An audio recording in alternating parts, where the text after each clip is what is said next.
আসসালামু আলাইকুম। আশা করি সবাই ভালো আছেন। আলহামদুলিল্লাহ আমিও ভালো আছি। আজকের কাজ হলো কৃমিনাশক করা। প্রতি 3 মাস পর পরে কৃমিনাশক না করা বাধ্যতামূলক।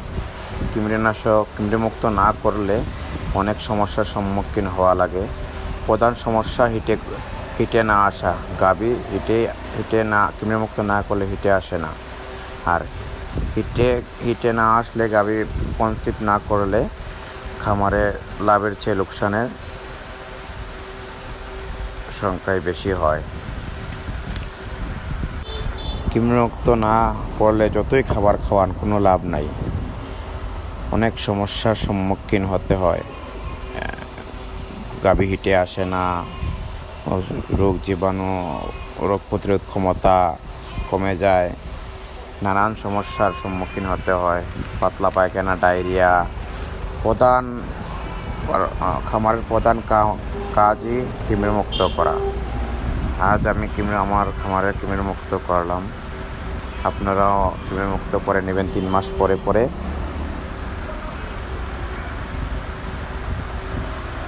কৃমিমুক্ত করার পরে রুচির স্যালাইন এবং ক্লিপার টনিক্স খাইয়ে দিবেন। কৃমিমুক্ত করার পরে গাভীর বা গরুগুলার একটু রুচি শূন্যতা দেখা দেয়, খাবারের অরুচি চলে আসে। এই কারণে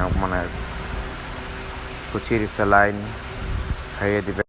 এই বাছুরটি আমার 20 দিন বয়স। এখন থেকে আমি খাওয়ানোর প্র্যাকটিস করতেছি। আপনারা সবাই দুধের পাশাপাশি ওর সামনে বসি দিবেন, ইনশাআল্লাহ আস্তে আস্তে খাবার শিখে যাবে। আমার এই গাভীটির উলানের একটি পার্ট শক্ত এবং দুধ কম আসে। এরকম সমস্যায় পড়লে বেশি বেশি পানি মারবেন, যত পারেন প্রেসার দিয়ে পানি মারবেন, ইনশাআল্লাহ সমস্যা সমাধান হয়ে যাবে। এটা বিশেষ করে ক্যালসিয়ামের অভাব এবং কি আপনার ভাত নামার কারণে হয়ে থাকে। বেশি বেশি পানি মারবেন যাতে ম্যাস্টাইটিস না হয়। আগে সতর্ক থাকবেন।